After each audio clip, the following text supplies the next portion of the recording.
this week we are talking about Gears 5. That's right, it's going to be a spoiler cast. We're going to be talking about major story plot points, so as I warned you at the end of last segment, if you haven't finished the campaign and you do not want the story spoiled for you, maybe put a pin in this episode, press that pause button, and come back after you've finished it. Because we're going to be talking about what we did in the game, how we felt about it, and of course, the choice that we made. All right, let's get into it. So, ladies, we've all finished Gears 5. Yes. I played the entire thing co-op with John. Britt, I know you played with Steimer and Jason, which you guys talked about on the show last week. They only played with me for one section of that game. I played most of it solo. Okay. And then, so Britt, you played the whole thing co-op, though. Right. Okay. So, Steimer, as somebody who played the majority of the game solo, do you think that helped or hindered your experience? For Gears, I don't know that it really made a difference for me. I've always generally liked third-person shooters more than first-person shooters. It's something about attachment, I think, visually to the characters and the world, so I have an easier time going through those campaigns. I also think they did a decent job switching things up, in terms of level design here and a lot of other things that they've made with like the bits of open world that they tossed in, which I have mixed feelings about. But so they did enough variety, though, that I never felt bored. Also, this is a fairly short game in the scheme of things, so I was able to kind of fly through no problem. But holy smokes, I was surprised how much faster it went when Brittany and Jason teamed up with me. Because I was like, when I had mentioned this before, basically I screwed up the loading thing and ended up, we had to start all the way at the very beginning of a level instead of at the very end of a whole section. And I was really mad at myself. I was like, don't worry about it, just go on. But we blew through that thing in like 20 minutes together. But it took me like an hour or more by myself, just because the AI is not as great. You're talking about the matriarch fight specifically. Yeah. So yeah, I basically accidentally punted us to the back at the very beginning of the facility when you first walk in and like have to turn the turrets off because they'll kill you otherwise. And then you meet Niles, the stupid fucking robot, and then go from there. But because I originally had just intended for them to come into the matriarch fight, it had the checkpoint right there. Simon, do you remember when Niles bugged and he wasn't moving? It was so funny because on my screen because he needed to like scoot his little robot ass to the door to open it, but he was like just bugged and like in the middle of the walkway. So Steimer, all I see on my screen is Steimer, her character, I think you were playing as Kate, is like walking into him and like manually pushing him to the door.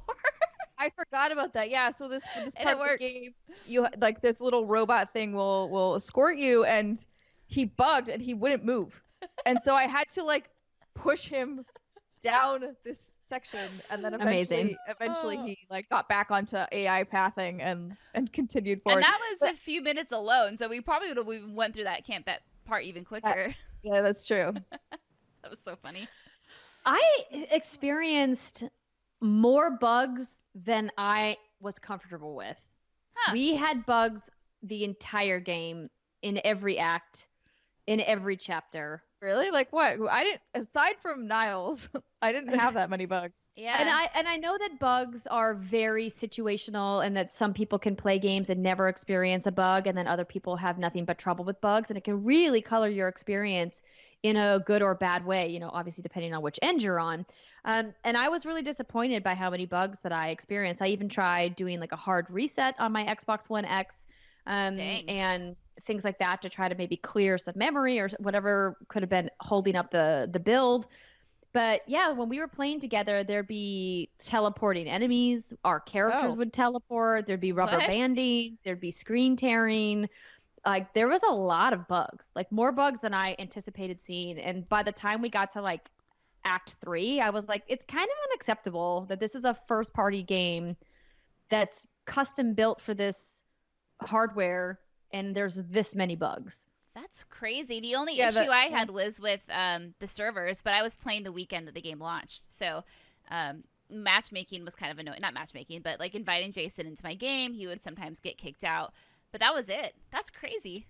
Yeah. I didn't have any of those issues. But then, to this point you already made, I also just couldn't run Monster Hunter World.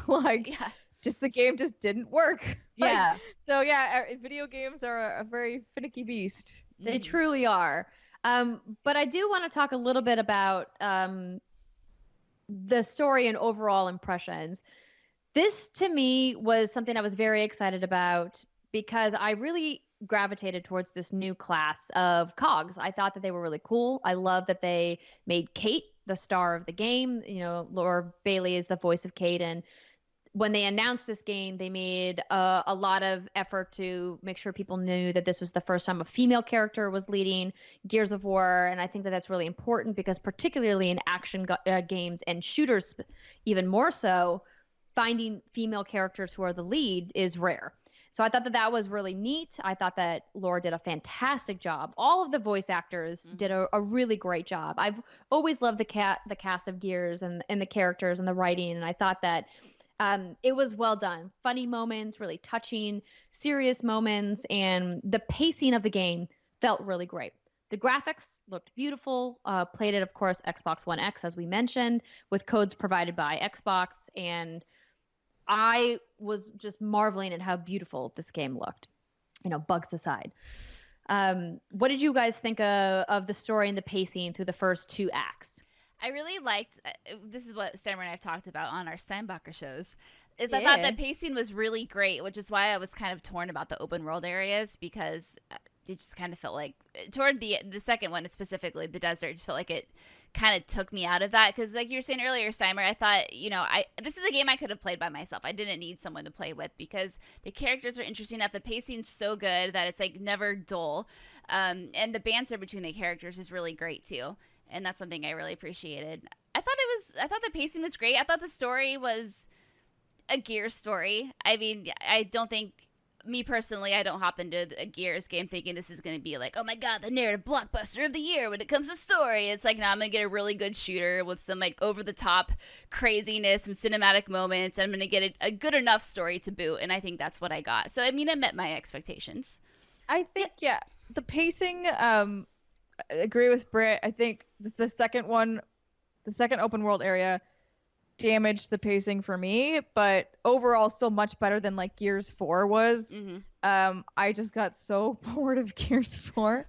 So they did a better job there, but I think the interesting thing is that I was really intrigued for a lot of Gears 5, and then toward the end had this feeling of deja vu of like, I feel as though we have been here before and that we are kind of just doing the same shit over and over again, but with new people. And like, maybe that's just me, but that was kind of the feeling that I ended the game with, was aside from like the big moment, which we'll talk about later. Overall, I was just kind of like, feels like we've been here before, but now it's just new people, but with a couple of old faces still there, which I actually... Can we talk for a minute about how much I love the old Gears? Yes. Oh, yes. Dude. I think they are so fantastic. I love old Baird. He's amazing. I love old Coltrane. He's fucking dope still. He's the best. Just coming in like, woo! Like, he's great. And then obviously Marcus, the staple. Oh, my God. What was that quote, Marcus, when he was talking to Foz? He was like, your name is Foz, right? And he's like, yes. He's like, fuck off, Foz, or whatever. He said that one. Oh, my God. He's I love it. But you do see kind of a more tender side of him. You know, obviously when he's talking to JD or about JD, but specifically Kate, you can tell there's some, like, care there. And there's a book that came out before Gears 5 that tells that whole story of what happened before Gears 5 takes place. Because if you notice in the beginning, I think there's a combo between JD and Kate where he alludes that she and Marcus have some sort of history, not romantic or anything, but that they've done some adventuring and shit together. And yeah, he basically like digs at her like, well, you would know more about him being a father figure than I would. Kind of a line like that. And she's like, ouch, Jesus, that was unnecessary. Yeah, yeah. And then he's like, sorry. Exactly. No, that's it. And so you know, I kind of wish I would have read that book before I started the game, because now I know I'm not going to go back and read it. But anyway, going back to old Gears, Baird and his AI, what's her name? Oh, Iris? Iris, maybe? Did you stay and watch them banter for a few minutes? Yes, of course. So good. So damn funny. I'm trying to Google it to make sure that the name of his. I'm like, his yeah, AI. it is Iris. It is Iris. I am so smart. Yeah, I think the old Gears are great. I think, like as I mentioned, like the cast is wonderful. The mocap work is really good. The animations all really lend itself to immersion in believing that these characters have a deep history together. and that they care about each other and they care about their mission. And that's why I thought, really worked from a storytelling perspective in the game. But I'm with you, Steimer, in the sense that a lot of the Gears of War games feel like they follow a very specific formula of like, oh, hey, the locusts are back, the swarm are back, the lambents are back. Hammer of Guess we gotta go Dawn. fight them. And now there's another thing that happened, and we got to get rid of them. And now we have to bring the Hammer of Dawn online. But wait, do we not want the Hammer of Dawn? Didn't it kill a bunch of people? And then they argue about the Hammer of Dawn, and then ultimately they bring the Hammer of Dawn back, right? So yes, exactly that. Where I was like, this feels familiar. I have definitely seen this tree before. So yeah, I didn't ultimately super mind because I think as Brittany said, it's Gears and you kind of know what you're getting into. But I do wish that they had maybe tried something a little fresher, which I would hope to see from the next game. But honestly, given where we ended it, I don't think it is. It kind of feels like that's also going to be familiar. Yeah. Well, I did really appreciate how in Act 2, when they're at Mount Kadar in the secret cog lab, that the explanation of why they're there, what the lab was doing, and like where the locust came from, I think was incredibly helpful to somebody like me who's been a fan of the series but has never really dived deep into the lore. I've always known about, the relationship between like the locust and the lambent and kind of where the swarm came from, but I don't think I really quite understood who Queen Mira was and what her role was in the creation of the locust. So I wanted to just quickly read from the wiki, because I actually stopped when we were playing the game and like looked this up while we were playing to kind of get all of the details about Queen Mira. Kate and Del continue to Mount Kadar, where they find another secret cog lab hidden beneath the ice. There they find Niles, still alive as an AI construct. That, of course, is Niles Sampson, the chief scientist who had been experimenting on the children of humans suffering from emulsion poisoning. Niles explains to them that the locusts were the result of his secret genetic experiments by manipulating the DNA of children infected with emulsion and hybridizing them with the indigenous creatures of the Hollow. He also realizes that Queen Mira was originally a human who possessed a complete immunity to emulsion and could control the locusts due to her genetics being used to create them.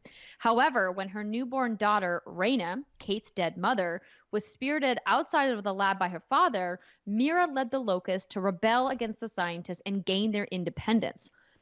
Kate panics when she realizes she is the next queen and demands that she be separated from the swarm's hive mind. Niles put Kate in a special brain scanning machine connected to a dormant berserker called the Matriarch, which successfully severs Kate from the hive mind, but also resurrects Reyna in the process as her consciousness still resides in the hive mind. Niles then flees, revealing that he has intentionally revived Reyna to let the swarm finish what the locusts started. Niles is destroyed by the revived Matriarch, and Kate and Del kill it before escaping the facility. Realizing Reyna is now the new swarm queen, Kate reaffirms the cogs need to reactivate the Hammer of Dawn. So this whole thing, I think, is a huge turning point in the Gears franchise narratively. Like this idea that this information is now going to be made public, that this little girl that they find this information about inside this lab was in fact was Kate's grandmother, and that's the line of succession here. And I think it's really interesting looking at Kate process all this information kind of in real time. And I wish we would have had a little bit more time to dig into that before getting into one of the most brutal boss fights that I've ever done. Oh, girl. How'd you and John do on that thing? So we were playing on easy. No shame. No, That's right. no We were shame. playing on easy. No shame. Because we like our marriage and didn't want to get divorced over a video game. So good point. Yeah. he was playing as Kate and I was playing as Del. And then he played as Kate for the first 2 acts, and then we switched, because if you're playing couch co-op or if you're playing side by side like we were, what Kate sees and hears in key scenes is different than what Del sees and hears in key scenes, which I thought was very interesting. So give some replayability for people who want to play co-op. I don't think that there's an option. Can you play as Del through the whole campaign? If you're playing solo? I don't know. If you have to play as Kate. You have to play as Kate. Okay. Okay. See, now that's unfortunate, But I understand why they do that. But it was really fascinating for me to play as Dell and kind of watch John's screen about what was happening, because what I saw as Dell was completely different. So the way that we played this was John would essentially kite the matriarch around the map, and then I would stay behind her and shoot the weak spot, while he would freeze her in place. Oh, okay. Yep. Yep. How many strategy. we put on easy? Yeah, that was the bitchy ass. Yeah, no, we it took us about 45 minutes on easy to do that fight. Yeah, it's not easy no matter what mode you're on. It's just because did you guys okay, so in easy mode did it have the one hit kill? Yes. Okay. Yeah, if really? That's kind of crazy. I would think that easy would have that be a downed moment instead of insta kill. I was actually incredibly frustrated at the balance of easy mode throughout the campaign, not just in that fight. I felt like it got easier near the end because, of course, you've leveled up Jack and you're more proficient with your guns. But like the final boss fight should never feel easier than the boss fight in the middle of the game, and it absolutely did. The Kraken fight was the super. matriarch fight. Yeah. Was really frustrating, but like there was a lot of points when we were playing, just doing, some run and gun moments where we would get down by a couple of shots from like a random locust. And I'm like, this is not why people play on easy. Like, I want to experience the story. I want a light combat experience for my first playthrough. I know I'm going to play a lot of Horde and I'm going to go back to this game. Like, I'm not trying to have like a marquee difficulty experience in my first run of the campaign. I felt like it was not balanced properly for a true easy mode. It didn't feel easy. What was the game that you were talking about recently that you said was too easy? Was that also Gears in the beginning? No, but I remember what you're talking about. You mentioned that. You were like, that. Maybe that was when I was playing solo. I don't know, because I only played so John and I played the first like act solo each, and then we joined up and played the rest of the game co-op. So I can't speak to how the balancing for easy remained as a solo player, because Steimer, you played on intermediate the whole time, correct? Yes, correct. Okay. So I don't know how it would have been if I had continued easy on my own, but maybe the game scales if you have multiple players. Yeah, a lot of games do. That wouldn't be surprising. Yeah. But like you were saying, going back, the arcing story, it's the same sort of thing, right? Hammered on, blah, blah, blah. But sprinkled in there are some really interesting things. Obviously, the Locust was one of them. And I even thought the level design in this game was really great. Each room really told a story. I mean, there's one level in the game, it's a kitchen. But I spent like 10 minutes looking at this kitchen and just appreciating every little detail in it. I was telling Simon about this when we recorded the show. It's like, dang, like, this is just like a level someone's just going to run through and probably not even pay attention. But if you look at it, there's just so much detail. And on that note, there's the hotel area, I think, right? Where they're having, I don't know. It was about adoption, or I can't remember the exact details of it. They were celebrating children, people adopting children, whatever it was. And there was just a total massacre there. And if you look, there's just all these like dead civilians just sprawled everywhere. It's a very, very gruesome scene, and it was very somber. And I know Gears obviously is a very sad story, like humanity's fucked, but typically, they kind of like brush over that with like the witty banter, and it's just kind of like more of an interesting, entertaining action flick more than a somber story, until you get to the point where you got to decide who lives or dies, and we'll talk about that in a second. But I know, Steimer, we talked about that when we talked about Gears initially. I thought that was really interesting. I don't remember Gears doing that in the past games, where you're like, dang, this is fucking intense. I mean, they've definitely had intense moments, but I would say that those moments were probably more of the intimate story of the squad, or like more closely related to that, versus the world telling, oh my god, sort of moments. And yeah, they did a really beautiful job with that. And I agree with both you and Andrea on how like the Locust storytelling part, that the facility was fantastic. It actually shed a light on like what was going on and how it all came to be. But then the funny part to me was, I think I texted this to you, Britt, after. I was like, wait a minute. So what you're telling me is that Mira could control these people with no attachment, because that's what Niall says. But Reyna, the reason Reyna is like kind of a weird monster now is because she resisted the tie she had to the Locust, and therefore has to have like some sort of a weird, they had to like deform her in order to get her to be their queen because she was resisting. And the similar thing would have happened to Kate had she not done sort of the whole matriarch shutdown business. But then I sat there and I was like, wait a minute. So I feel as though you would get around this by just saying, okay, I accept it. I am the queen now of all of the locusts. Everyone chill the fuck out. Go back underground. Nobody fight anymore. We're done. Oh, that's true. Like that to me, I'm like, hello, if you can control these things, why are you giving away the power to control them?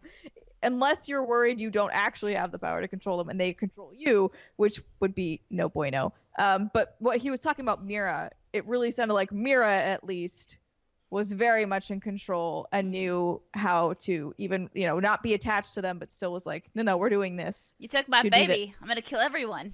Yes. Which it's interesting. Yeah. Anyways, I thought about that. Yeah.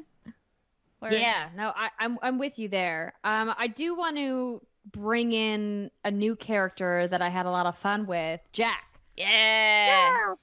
So I think Jack is a really interesting addition, and he becomes very important in the last 2 acts of the game. But the whole purpose, I think, of the whole first open world section that we come across is really the exploration is rewarded by finding these upgrades, these permanent upgrades for Jack, which I think is a really smart way for them to encourage players to go out and explore and to find these little tucked away areas, to find pieces of lore in the world, and of course to give a gameplay benefit to that. And so I really thought that was well executed in the very first section, which was on the way to Mount Kadar, right?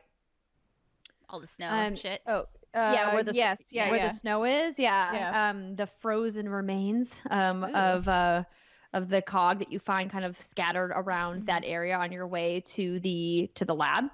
And then as we transition out of that, Kate has seen and what happens because she gets temporarily connected to the hive mind, and she's like, oh no, this is going to be bad. We got to get the Hammer of Dawn stat. I think the story really kind of takes a turn, and the gameplay takes a turn in the second 2 acts. So, Brittany, before we talk about kind of story stuff that happens, I want to hear about your thoughts about playing as Jack as a character. I know you talked a little bit about it on the show last week when you were talking about playing with Steimer, but do you think that that's something that you would like to see more from in Gears? It's hard to say. Or was it not fun enough? No, it was fun. I would not want to play as Jack during my initial playthrough because I think where Gears really shines is the shooting, right, and the action. And Jack can't. I mean, Jack is OP as fuck. Like Jack can just mow down bitches left and right. But obviously, you're a robot and you're kind of like flying around, and you don't have like that heavy meaty. Remember feeling. when you went really fast? You were like, I'm going so fast, and you were just like shooting down this hallway. I was like, why? I don't know. I was on speed. I was going, but she went faster than I've seen regular AI Jack ever go. Yeah, I don't know how I did it. I had super turbos. But I mean, I would love if I ever play through this game again, the campaign, which I know I won't. I would love to play as him a second time through because he's definitely the support character, and it's fun to kind of switch through those abilities and whatnot. If you want to. Oh, what was it, Seimer, that I got to use against the matriarch? Was it the shock or I don't know? No, you did pulse because that would freeze her. Yeah, pulse would freeze her, and that was incredibly helpful. But of course, super helpful. Your AI Jack, I didn't know that would do that, so I never tried it during my initial fight with her. But no, I would say if you want to play Gears and you have someone who's like, oh, I don't like shooters, they're not fun, but they like playing maybe an MMO as a support class, be like, hey, here's a compromise. Here's Jack. He can do all these things. He can cloak you. He can stim you, or whatever the different words are. Revive you. He can shock things, drop the little grenades. It was fun. Definitely not, like I said, how I'd want to play during my initial playthrough, but he's an OP robot and he's great. I do think he's a good option for a partner or a family member or somebody who's not super comfortable with video games. Because as Brittany said, it seemed like he was sort of the more fun to play, easier to play character, and you can just kind of buff everybody and you're not really gonna die. Yeah. So there's a little less pressure. You can go down, but someone can just go over and hit Y or hit whatever button and save Jack. Goodbye. It was interesting playing as him though during the moments, when you have to fight against waves of enemies and Jack is in the background, trying to like find the switches. He flies into one of the little holes in the wall. So you actually get to do that. And during one of the moments when I was playing with Steimer and Jason, it's a like maze of vents. You're in the air vents, but it's like a little maze. So I knew like the pressure was on. Like I have to find this switch because the more I dawdle, the more waves they're gonna have to fight. So that was kind of interesting. That's how they incorporated that in there. Yeah, I thought that was fascinating. I was like, Brittany, what do you see? Tell us everything, because like we can't go back there. And in my head, because it's mostly an AI, I didn't even think about the fact that anybody could play Jack. I thought it would just be like nothing back there. Mm-hmm. Right? But then no, they actually have built maze, almost like your own little gameplay sections for Jack, which is really kind of cool. Poor Jack. I know. Poor Jack. Yeah, we had to say goodbye to Jack eventually. So just to kind of catch you guys up in the story, because we're about to talk about this like explosive ending.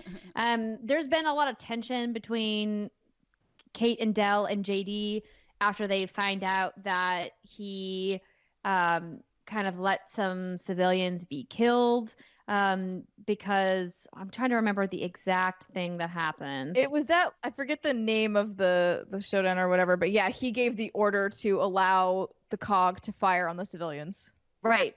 And Kate and Del were like, yo, dog, what? Yeah, this is information you have never told us before. But Foz likes to stir some shit up, and he's the one who kind of like let that slide out. Yeah. Yeah, Foz was like a big old dick the whole time. Yeah. Yeah. He grew on me toward the end, but yes, he definitely is like one of those characters you kind of just want to slap in the face. Mm-hmm. Yeah, exactly.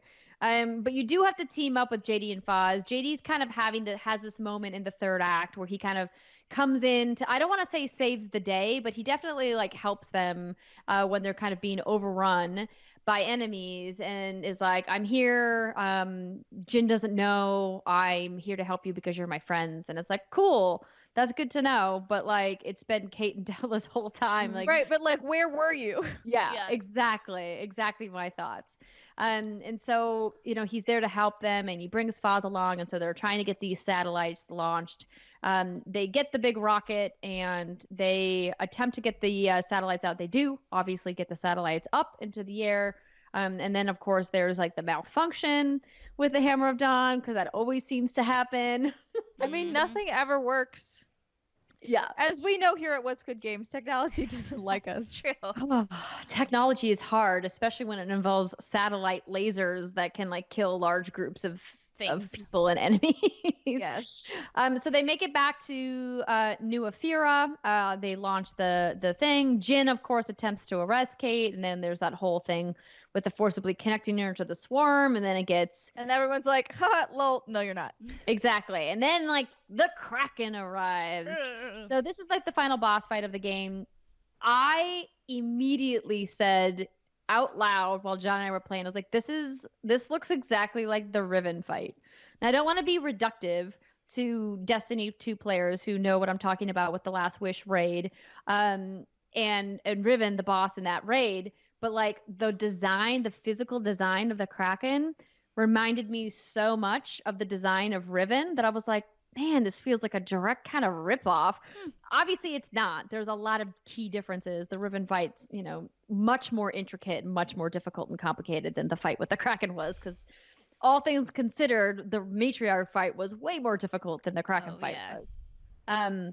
But I just thought it was really interesting from a design perspective. And then, of course, you kill a bunch more swarm, and then Jack sacrifices himself.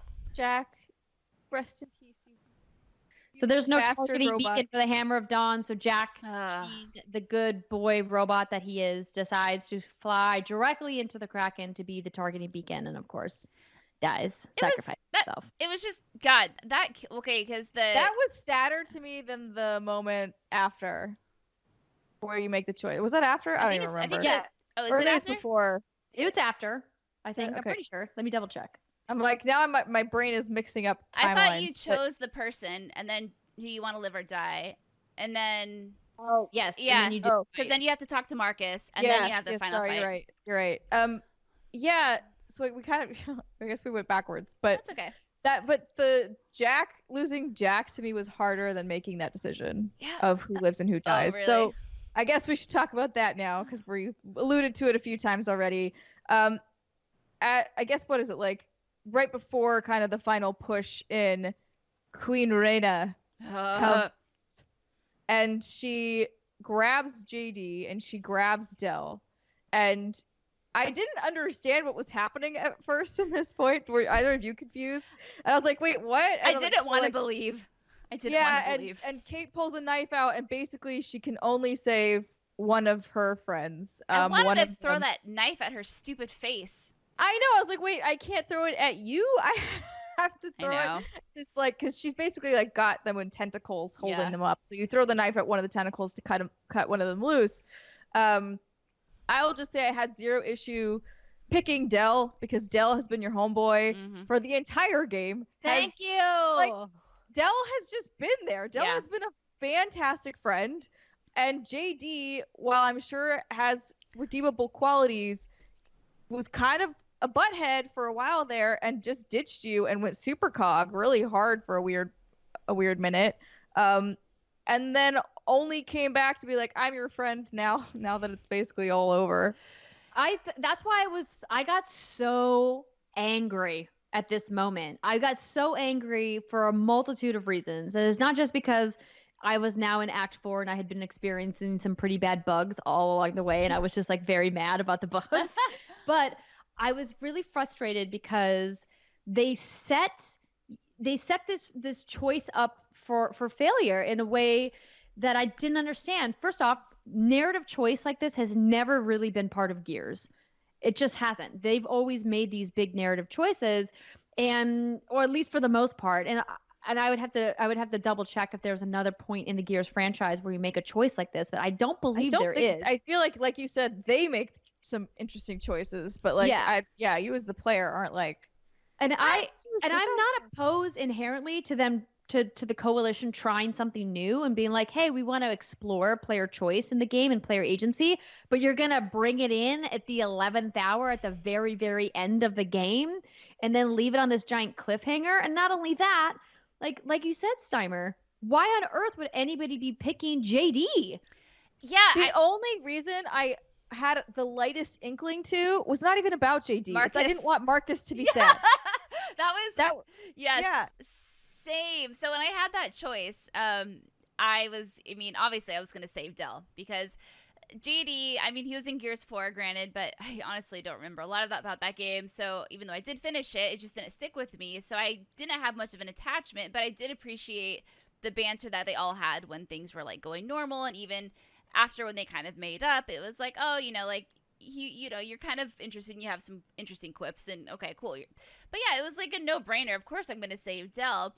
But God, when they showed Reyna snapping his neck, to me, I was like, oh yeah. And it didn't so much bother me that it happened in the 11th hour as much as I was just kind of like, is this necessary? Is this a huge moment? What is the purpose of this? Because I feel like keeping JD and Dell both in the series could enhance it better than taking one of them out.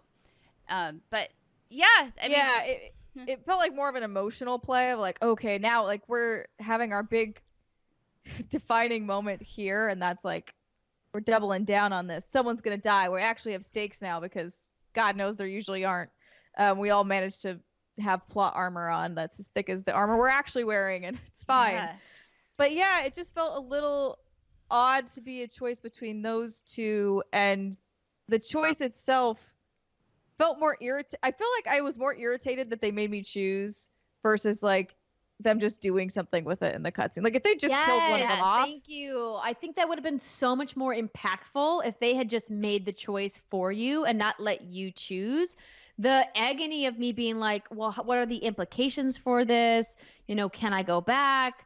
Do I want to do a second playthrough just to pick a different guy? I don't think so. And it's just I see where they could go with Marcus by killing JD, but you almost feel like if you kill Dell, that there's really not going to be much fanfare other than obviously, you know, like Exactly. Coltrane like having a moment, but he was such a small part of this game. Unless they intend for him to be a much bigger part of the next game, I don't know. And it just feels like after you spend literally the entire campaign with Dell, like this idea that you're gonna pick JD, like I don't know. I would need to hear a very compelling argument why you would pick JD. Unless it's all for Marcus, right? Because I'll tell you, like, having that combo with Marcus sucked. And I felt it was really depressing after JD died. Because, again, Marcus, I just felt so bad for him. And knowing we had to have that conversation and having it just killed me. And then, obviously, Jack Seth on top of that was just like, rah.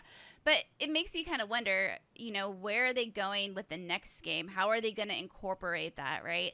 So I don't know, Sam, if you played Wolfenstein, but not this most recent one, but the one before that, where there's two characters you have to choose from, right? At one point. Yes. Yeah.